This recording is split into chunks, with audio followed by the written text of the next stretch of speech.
Ini bukan pakai pulpen, memang disisihkan kajian yang khusus saja. Karena judul-judul lain kan pada mesin-mesin lain. Ya, kalau nggak selesai nanti akan kelima lagi, ketemu lagi kita insya Allah bahas ini lagi. Ada 15 halaman mana mungkin bisa selesai hari ini. Ya kan?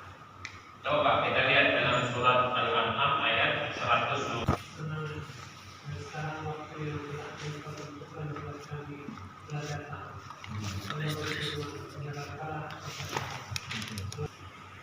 Jadi ada berbagai surat ayat 128 tadi. Assalamualaikum. Waalaikumsalam.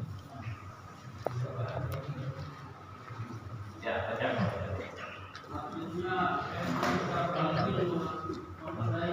Kalau kita bilang kuncen, dulu kunci, ada mereka yang dikhususkan nanti dikasih makan untuk mereka hasil itu. Ada, sudah kita baca. Ya. Nah, nanti melalui kuncen itu penjaganya dikasih tahu besok bawa ini lagi, bawa itu lagi yang ngurus. Nah, mereka juga mendapatkan kesenangan duniawi. Maka sampai hari ini ada keyakinan dan itu terbukti. Mereka pergi ke satu tempat kata gunung sana, mereka minta sesuatu, apalah namanya. Mereka telah keluar dari Islam, karena tugasnya bujuk rayu setan itu seperti itu.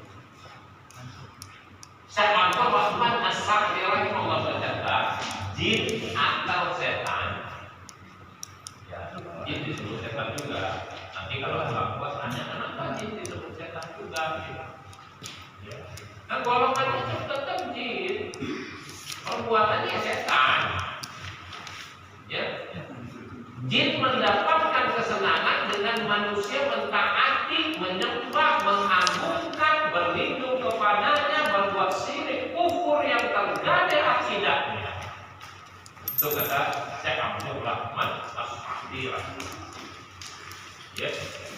Dan jin atau setan tadi merasa dilebihkan dan diagungkan, dengan sekaligus manusia menjadi rendah di hadapannya.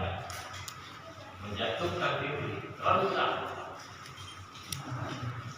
Sedangkan manusia mendapatkan kesenangan yang dipenuhi dan tercapainya keinginan dengan sembah bantuan daripada jin untuk memuaskan keinginannya. Maka orang yang menghambakan diri pada jin sebagai imbalan jin tersebut akan membantunya dengan memenuhi kebutuhan-kebutuhan yang diinginkan dalam dunia ini. Ya.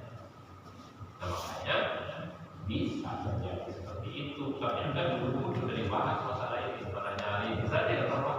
Kita aja mungkin belum sampai kepada pembahasan ini. Dulu sudah.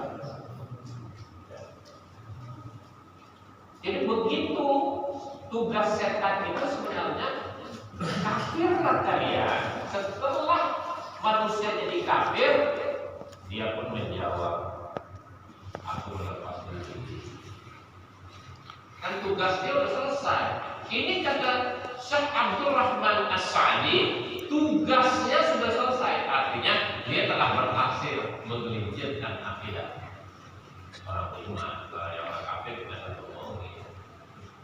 Orang beriman ini telah tergelincir akidahnya dalam memenuhi keinginan jin atau setan tadi. Kalau ada yang mau narik lagi biasa susah karena udah kepala tanggung.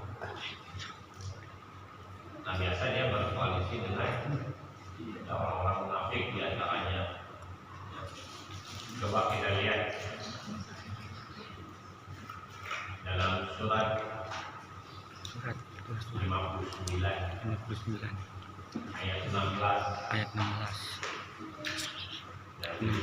Surat 16 ayat 16. Kama syaitani idh qala lil insani kfur falamma kafara qala inni bari'un minka inni akhafu Allah rabbul alamin. Ternyata setan takut juga sama Allah, ngaku dia, cuma yang memang tugas mau diapain. tugasnya begitu, ya memang Allah ciptakan sebagai tugas saja. Bujukan orang-orang munafik itu seperti bujukan setan ketika dia berkata kepada manusia, kafirlah kamu. Ya. Maka kalau manusia itu telah kafir, maka dia berkata, sesungguhnya aku berlepas diri dari kamu, karena sesungguhnya aku takut kepada Allah, Rabb semesta alam. Jadi katanya juga takut, ini juga takut, tapi karena tugas dia hanya untuk mengambil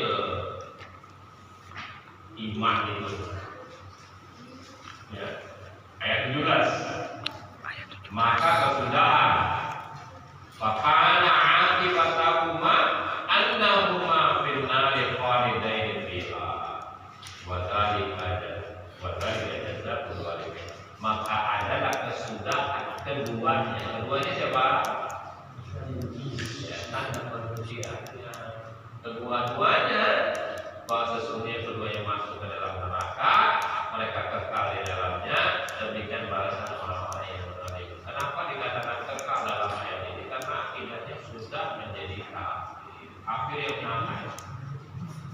Mereka sudah meyakini bahwa memang jin-jin itu bisa memberikan manfaat dan mudarat kepada mereka. Terus mereka akan terus menyembuhkan dan menyembuhkan hati. Ini melepas diri, karena tugasnya sudah selesai loh. Mau apa lagi? Kan kesenangan kamu sudah terima. Nanti soal jawab di akhirat kan kelak sudah kita baca dulu ayatnya. Ketika dua-duanya dihadapkan, kenapa? Allah nanya kan? Kenapa kau telah menginjilkan manusia? Belum. Setan kan kita sudah saling mengambil di kebaikan. Ya kamu sudah terima.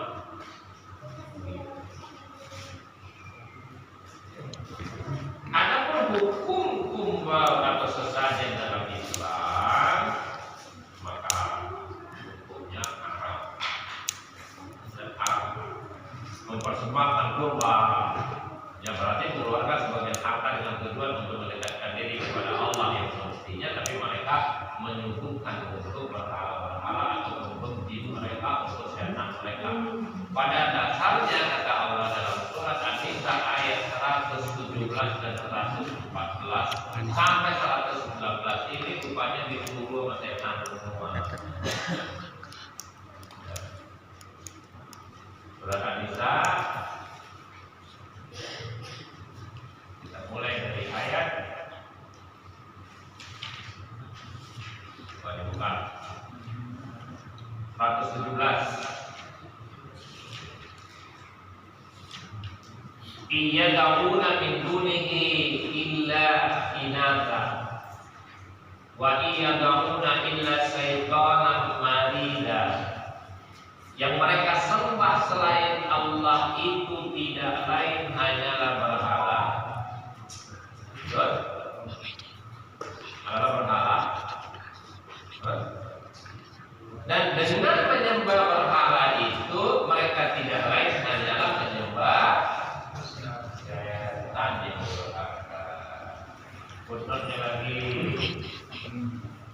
lasta menangkap berbeda dari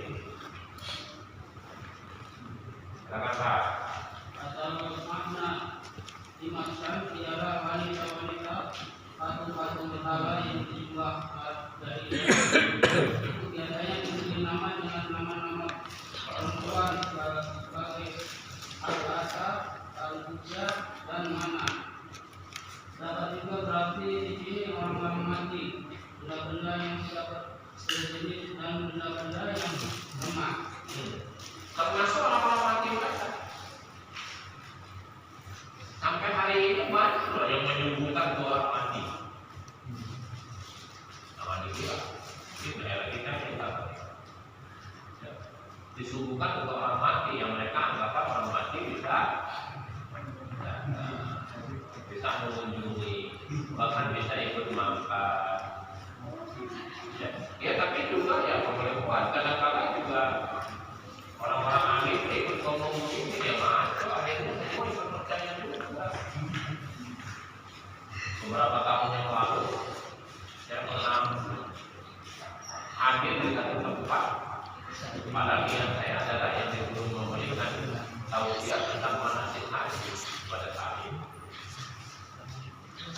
tahu diundang Ustaz. Ada acara di situ. Acaranya adalah meyakini, menyuguhkan untuk karena meyakini ini adalah ruh rasa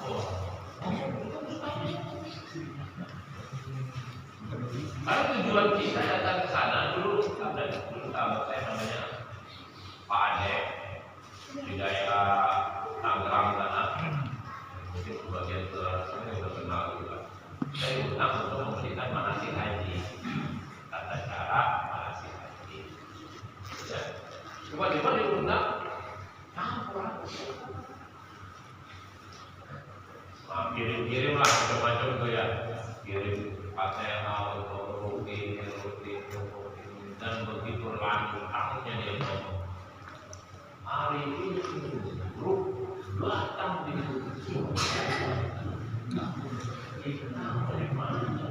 bagaimana dia bicara yang wajib seperti ini? Kita karena sudah tugasnya cuma memberikan tausiah tentang itu, tidak ada yang campur lah. Masa aku konjok-konjokan di situ kan nggak mungkin. Tugas kita kan ingin memberikan manasik. Kita nggak lama-lama di sana sudah, tapi kalimat itu menggelitik telinga kita. Itu bulan rupanya sebelumnya sudah ada catatan. Katakan orang mati itu dari neneknya, dari apa, supaya untuk meminta kepada ruh-ruh itu untuk memperlancar perjalanan haji ini. Oh, ya Masya. Ruh itu sudah tersimpan di alam barzah, tak bisa datang. Ruh Nabi Sallallahu Alaihi Wasallam pun tidak bisa bangkit sebelum hari berwaktu. Apalagi dari Nabi. Dua ayat yang harus kita pahami untuk membantah orang-orang yang mengatakan ruh itu kembali. Pertama, dalam surat 39 ayat 42, dan yang kedua adalah dalam surat 42 ya, bahwa ruh tersimpan di alam barzah. Dinding barzah itu dinding antara kehidupan dunia sama akhirat. Ya, itu Allah letakkan dalam surat yang ke-23 ayat 100. QS aja QS. Jadi jangan mudah percaya dengan kita. QS gini tanda panah. Ya, hari ini bulan. Nah, disebut tuh bulan. Nah, itu memang namanya disebut, amal binnya juga ditulis. Biasanya binnya tulis itu. Ya, umpama apa nih? Surya bin Surya, umpama gitu ya. Ditulis itu terus dipakai kain dulu. Tapi yang jadi menggelitik kita itu pokok Ustaznya ngomong bahwa itu ruhnya datang. Makanya sebagian kita itu meyakini ruh itu bisa berkunjung ke rumah. Maka sebagian kecolongan seperti jahiliyah dulu menyuguhkan minuman makanan yang kemudian itu tidak diminum, tidak dimakan, jadi mubazir uang. Kemampuan setan ternyata itu. Kenapa saya katakan kemampuan setan? Innal mubadzirina kanu ikhwana sayatin. Ya kan? Ya temannya setan. Ikhwan bisa saudaranya setan. Ya teman jadi saudara setan. Oke, untuk membantah hal ini kita baca dua ayat ini. Ini akidah, masuk kepada akidah. Tidak boleh kita percaya ruh bolak-balik. Ruh sudah disimpan oleh Allah. Ya, ruh yang paling baik dengan merasakan kenikmatan di alam kubur yang sudah dikembalikan, alam barzah tadi. Ya, pertama kan dia naik. Ya udah, antum nanti beli aja tentang ruh, tapi banyak bukunya kalau itu susunan Ibnu Qayyim itu ruh, kalau terjemahannya roh gitu. Tapi panjangannya lebih singkat kan. Ya, malam pertama di alam kubur. Ya, itu 4 ulama yang terkenal. Salah satunya yang saya masih ingat adalah Ais Al-Qarni. Ya. Jadi itu di situ kisah naiknya ruh ya, ruh orang kafir maupun ruh orang mukmin. Ketika dicabut oleh malaikat dengan cara yang tersendiri, terpanjang